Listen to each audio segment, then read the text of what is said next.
I have a degree in English, and sometimes when I ask myself if I'm glad I studied English or if I wish I'd studied something else instead, it's hard for me to come to a proper answer. I studied English because I wanted to be a writer, which is probably hardly a surprise to any of you, because as it turns out, people who talk about books a lot also oftentimes want to write books. Interesting how that correlation works out. And I can say without a doubt that studying English was the best thing I ever did for myself as a writer. I was introduced to so many new books and authors I had never even heard of and might never have come across if I hadn't taken that major. And all of these authors and books have changed the things I want to read and consequently the things I'm interested in writing about. On the other hand, though, I can't help but think from time to time that it's not impossible that I could have been introduced to these authors in other ways. Most of the personal benefit I got from my degree, at least as far as me as a writer is concerned, leaving aside all matters of having a piece of paper with my name on it that says I graduated from a school, came from the books themselves that I read. It wasn't the class discussions or the essays or even having access to professors that I think was the most life-changing for me. The thing that changed me the most was just reading the books. And you don't have to study English in college to read books. Anybody can read books. Of course, it's very helpful to have a syllabus of reading that requires you to look at the main features of a certain time period or author or artistic movement. But you can also find those syllabi pretty easily online if you're really interested in learning about the history of a particular art movement. In other words, if you want to be a writer, maybe the best thing would be to just read a whole lot of books that you would read anyway if you were studying English literature formally, and also study something else so that you get some practical experience in a completely different field that will also inspire your writing, which is, I think, super important. Of course, one has to ask if in this hypothetical universe where I didn't study English, I would ever have come across these books that were so influential and life-changing for me. And if I didn't, in that case, it might be a good thing that I studied English. I don't know. Counterfactuals are confusing. My head starts to hurt when I think about this too much. The reason I'm making this video is simply because I wanted to share some of my favorite books from my major in case any of you are wondering what sorts of things you might have read if you had studied English in college. Or even if you did study English in college, if you're curious about what things I read, because unlike a lot of other subjects, you can really study English in any order. It's not like physics where you have to start with classical mechanics and then move on to electrodynamics, and then quantum mechanics, and there's like every subject builds on every other subject. Of course, it helps to understand how different movements and styles influence different other movements and styles, and maybe there should be more of a common canon. I think it's crazy that you can get an English degree without ever having read Shakespeare, like that's technically possible. But regardless, to actually read and enjoy the books, you don't need any qualifications. I think these books can be enjoyed by anyone, and that's why I wanted to sort of share the joy of these books with everyone. Now, if you're like me and you're also interested in creative writing and various other creative pursuits, then you might be interested in the sponsor of today's video, Skillshare. Skillshare is a huge online community made for creative people by creative people, with thousands of classes taught by leading experts in all sorts of different fields, from film production to graphic design to illustration to creative writing. Recently, I've been trying to get back into journaling, so I've really enjoyed this class called Fictionalize Your Life: How to Keep a Writer's Diary, which gives all sorts of tips and ideas for turning random anecdotes from your own life into interesting stories. The great thing about Skillshare is that on top of just watching the lessons, you also have access to a huge creative community where you can upload projects that you work on inspired by the class and see what other people taking the class have to say about them. I truly think there will be something of interest on Skillshare for anyone, so if that sounds interesting to you, the first 500 people to use my link in the description will receive a 1-month free trial of Skillshare. Get started today. Anyway, books. Borges. This is a collection of all of the short stories of Jorge Luis Borges, who was an Argentinian writer who lived in the 20th century. This book is just incredible. The best way I can think of to describe the stories in this book is that every one of them is so dense that after you've read it, you feel like you've read an entire novel. These are just the most hyper-stimulating short stories I've ever read. There's not a single wasted sentence. Each story is like 5 or 6 pages long, but every sentence is filled with the most profound and unique ideas. The stories in this book are just so satisfying, and a lot of them are written in a really unique way, in a structure that doesn't feel typical to a short story. What it feels like happens sometimes is that Borges will have an idea for a novel, and instead of actually writing that entire novel, he'll write a review of that fictional novel as if it's in a magazine and then publish that as a short story. And then sometimes there are multiple textual layers stacked up one on top of another like that, so that the actual meat of the story is like nested in between 5 different layers of involution. One of my favorite stories in this book is a story called The Approach to Al-Mutazim, which is written as if it's a review of a novel called The Approach to Al-Mutazim. And the story is this really interesting narrative about a man who starts to see glimmers of profound, I guess you could say, enlightenment or peace or happiness in individual people, just for like brief moments. He seems to get snatches of this other essence leaking their way into this other person's personality. And from these encounters, he infers the existence of a single perfect person who he calls Al-Mutazim, from which all of this enlightenment stems. And there's like this complex web of interactions by which it has spread around the world by people interacting with other people. And so he goes on a journey to find this person. And then, as the synopsis reads, after all those years, the law student comes to a gallery at the end of which there is a doorway and a tawdry curtain of many beads, and behind that a glowing light. The law student claps his hands once, twice, and calls out for Al-Mutazim. A man's voice, the incredible voice of Al-Mutazim, bids the law student enter. The law student draws back the bead curtain and steps into the room. At that point, the novel ends. That's just the summary of the novel that's included in the short story, and we don't actually get any passages from the novel itself. But then what Borges goes on to do is he spends another page or two critiquing the novel, examining its premise, trying to piece together what sorts of things might have influenced it, and suggesting ways that the novel might have been better or more profound, and ways that the novel failed. There's something about this which is just so interesting to me, and it almost feels like cheating. Because after reading this story, I feel like I could talk about this novel, and I feel like it has had a profound effect on me, even though I have not read it. And I feel like the fact that there are so many layers between me and the novel itself makes the central idea of the novel that much more interesting and profound. Each of the ideas in this book feel like they could come across as so banal and pretentious and bad in the hands of a less capable writer. They could be like the unfiltered thoughts you get at 3 a.m., just like these nonsensical ideas that make no sense. And yet, in the hands of Borges, they work perfectly. He makes them feel so rich, and you get chills while reading the stories. A lot of the stories in this book are about art and creation. A lot of them heavily feature fantastical elements. Like there's one famous short story called The Library of Babel, which takes place in a gigantic library that includes a book for every single possible combination of letters in the English language. So most of the books are just nonsense, but somewhere in that library you have Hamlet. You know, you have every book that has ever been written or ever could be written, or a version of Hamlet that's exactly the same as regular Hamlet, except Hamlet is a platypus. And human civilization has arisen in this gigantic, unbelievably vast, impossible space, and there's like cultures and wars and everything. And this entire story is like 6 pages long. It feels almost like you're reading a world-building document, but it's written so well that you get completely enraptured in it. It's incredible how influential these stories are, given how short they are. Somebody even created a website where you can actually visit the Library of Babel and click on a random book in the collection, and it'll just be a giant stream of gibberish, unless you get lucky and there's like one word in there. Borges is clearly fascinated by math and science. He's fascinated by concepts of infinity and the concept of randomness. Aside from the stories I mentioned, I definitely recommend Tilon Ukbar Oberst Tertius, A Weary Man's Utopia, and also Pierre Menard, author of the Quixote, which that story, I should say, directly influenced a video on my channel. It was the conlanging video earlier this year. I absolutely love how you can strip so many of the conventions of storytelling away.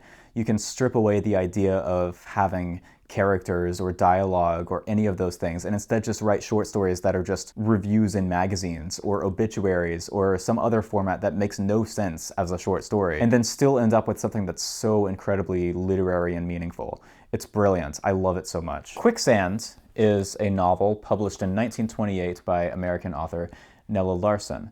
It's a very short book. It's only barely over 100 pages. And I think it's probably the most accessible book on this list, not just in terms of length, but also in terms of writing style. It's very easy to digest, but it is quite complex in some subtle ways. Quicksand is a story about a woman named Helga Crane, who in a very literal sense is torn between two worlds. She's biracial, she's half white, half black, and she's also half European, half American.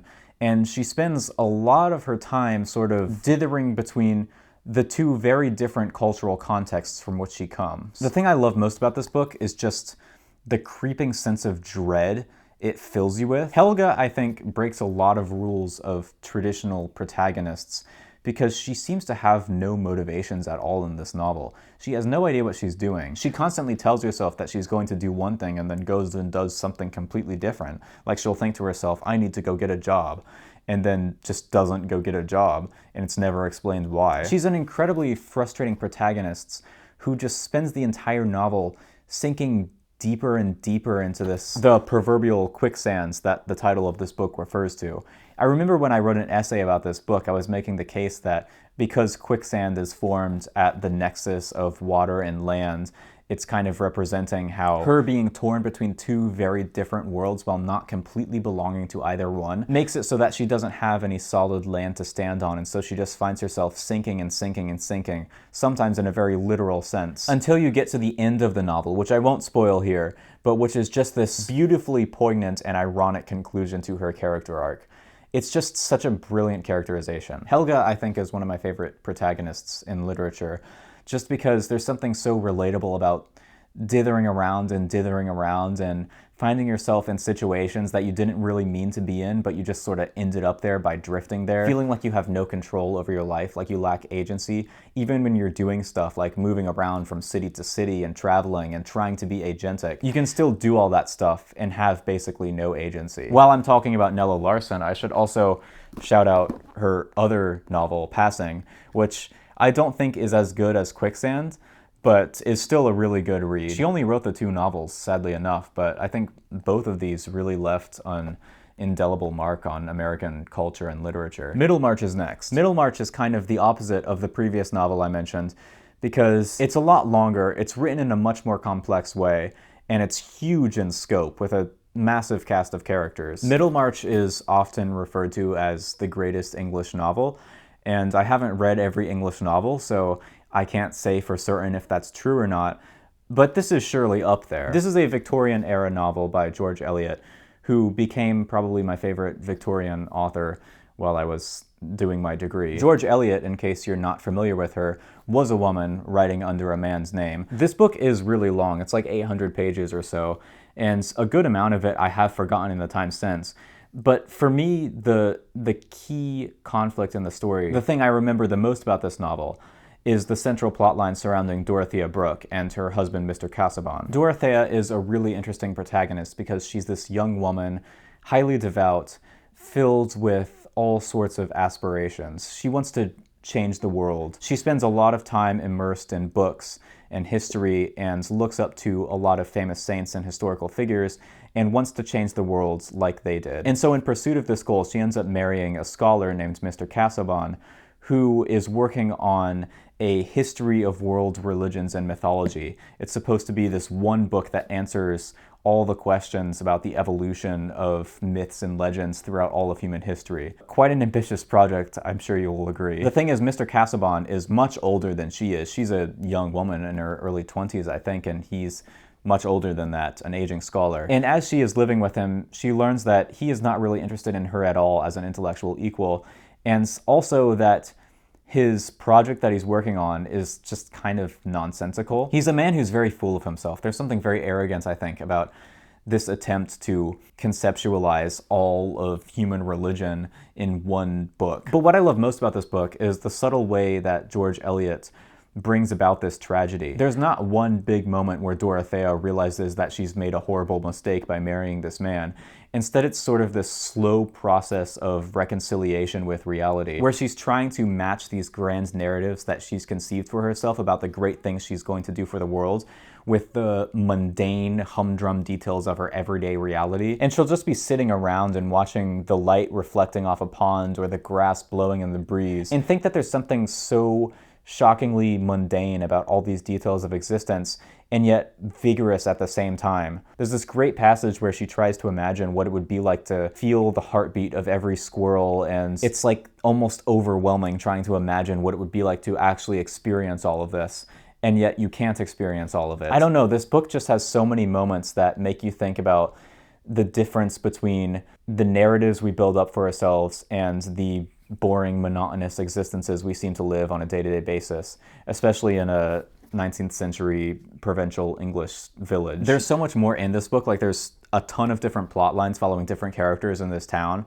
but that's just the one that stuck out to me the most, I think. So the fourth book I want to mention is Herodotus, The Histories, which I'm sure most people are familiar with. I'm not one of those people who's going to claim that this is a book that everybody should read.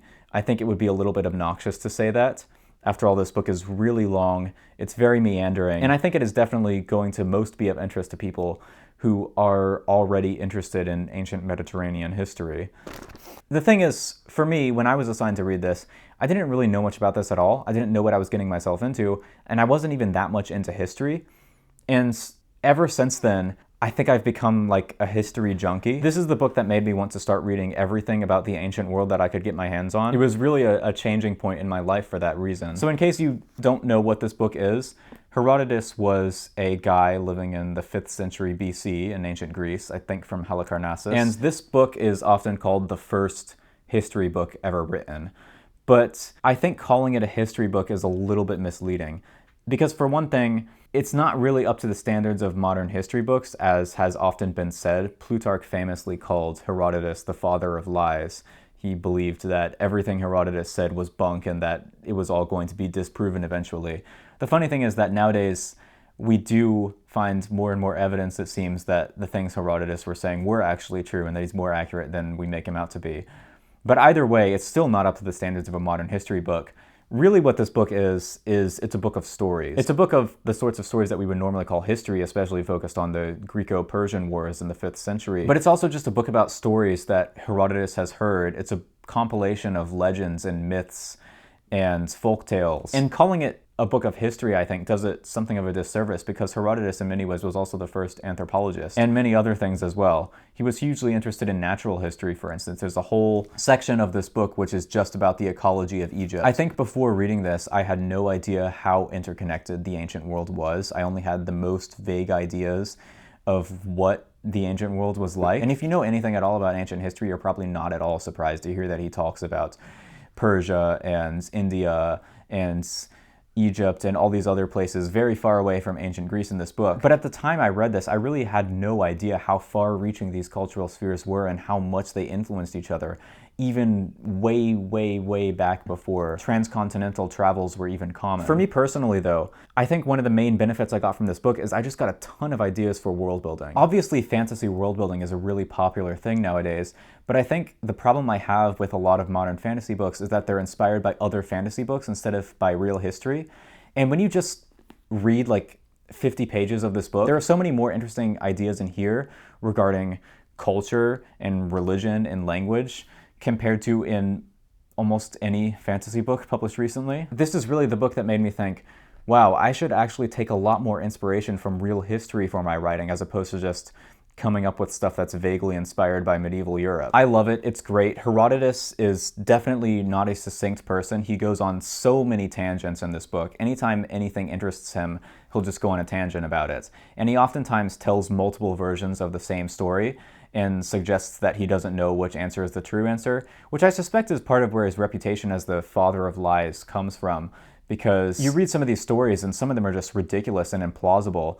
But Herodotus himself is pretty clear that he's ambivalent towards which of these are true, and he's just trying to present the stories themselves as stories and stay agnostic about which of them are true and which aren't. I'm maybe giving him a little more credit than he deserves, because he definitely does give wildly inaccurate figures, for instance, about the size of armies and things like that. But I do think it's fun to just listen to him ramble. There's a famous story about how he supposedly read this entire book in front of a live audience for like 24 hours. And yeah, that would be really fun to just be there and hear that. So sometimes people ask me what my favorite novel is, and that's a horrible question and I hate it, because how could you pick a favorite novel? Like, there are so many different types of novels and they're all trying to do so many different types of things. How could you possibly have a favorite? But sometimes if I'm trying to be interesting and give a recommendation for a novel that not too many people have heard before, that I think is highly likely to have a life-changing impact on you, the book I will recommend is the last book I wanted to talk about today,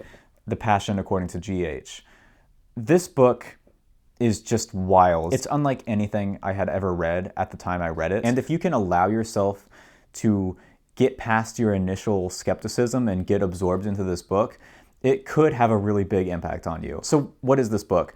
Clarice Lispector was a Brazilian author living in the 20th century who was sort of known for writing these very mystical, bewitching, bizarre novels and stories. She has, from what I've heard, a somewhat legendary reputation in Brazil. She seems to have been the kind of person who wrote these books that were so unique and bizarre and unlike anything else at the time that she developed a strong cult following. There's a famous story about a woman who was a huge fan of Lispector and was convinced that if she ever met Lispector, then her entire life would change around. And so one day somebody introduced this woman to Lispector through a mutual friend or something, and they sat down to get lunch, and Lispector just sat there and stared at the woman in dead silence until eventually, after a few minutes, the woman got so uncomfortable that she just got up and left. That was kind of the person Lispector was. She had this really intense and off-putting personality that could intimidate people very easily. If you try to do any research about her, it seems sometimes that almost every aspect of her life has been mythologized, sometimes to a ridiculous extent. But the books that she wrote explain why that is the case, because they are really unlike anything else. This book is maybe her most famous book. It's a story about a woman living in Rio who is cleaning out her maid's apartment one day when suddenly she sees a cockroach. And she slams the door against this cockroach, killing it. And then she has an existential crisis, and she sits down and watches this cockroach slowly dissolve over the course of hours, just watching its body slowly break apart and succumb to decay while she's just sitting there losing her mind. And that's the entire plot of the book, essentially. Like, in terms of stuff that happens, there's almost nothing else that happens. It's a hard sell, I'll give you that. But if you can get into it, it's like the most compelling portrayal I've ever seen of an existential breakdown in a book. It's written in such a beautiful way that the words just flow even when you don't understand what they mean, which I think that is the best way to read the novel. Don't try to understand every word, just kind of like let it wash over you. The writing style in this book, I think, far from feeling dense or pretentious, feels shockingly vulnerable and human. The first sentence of the book reads like this: I'm searching, I'm trying to understand, trying to give what I've lived to somebody else, and I don't know to whom, but I don't want to keep what I lived. I don't know what to do with what I lived. I'm afraid of that profound disorder. I don't trust what happened to me. Did something happen to me that I, because I didn't know how to live it, lived as something else? And then it just flows out from there in this beautiful stream of consciousness way. You really feel like you're in somebody's head at their most vulnerable moment, like when everything they have has just been stripped away from them. It's a shockingly intimate book. It's one of those books where you can have so many different interpretations of what caused this crisis. You could think about it as a reflection on the relationship between humans and animals, and specifically cockroaches, which are like these barely sentient, tiny little things that have an experience of the world that is so different from our own that we can barely comprehend it. That's an interpretation that I like, but I think almost anyone who reads this will come away with something different. This really feels, when you describe it, like one of those novels that just should not work, but it does. It works really well. And I especially love how at the ending of this book, everything comes full circle, and the main character, without spoiling too much, sort of overcomes her crisis and returns to her life. And there's something so realistic about this feeling of seeing the entire world crumble around you and then rebuilding it piece by piece. Even though the entire book takes place in one room and mostly consists of a woman sitting on a bed, it feels like this epic, monumental journey by the time you get to the end of it. And there's one scene at the end of the novel that I won't spoil for you, which is like the perfect culmination of everything that's gone on so far.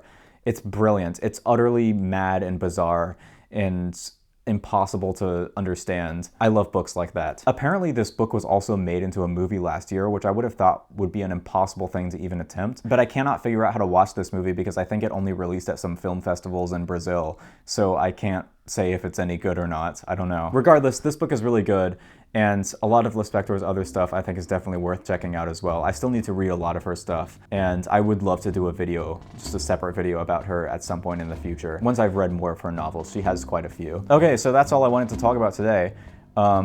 If you've read any of these books, let me know what you thought of them. And if you also studied English by any chance, let me know what your favorite books were. When I had the idea for doing this video, I was originally thinking about rating every book I read for my English degree, but then I realized that would be like a 4-hour video, so that's not happening. Instead, you're getting the 5. Anyway, thank you so much for watching, and have a wonderful day, everyone.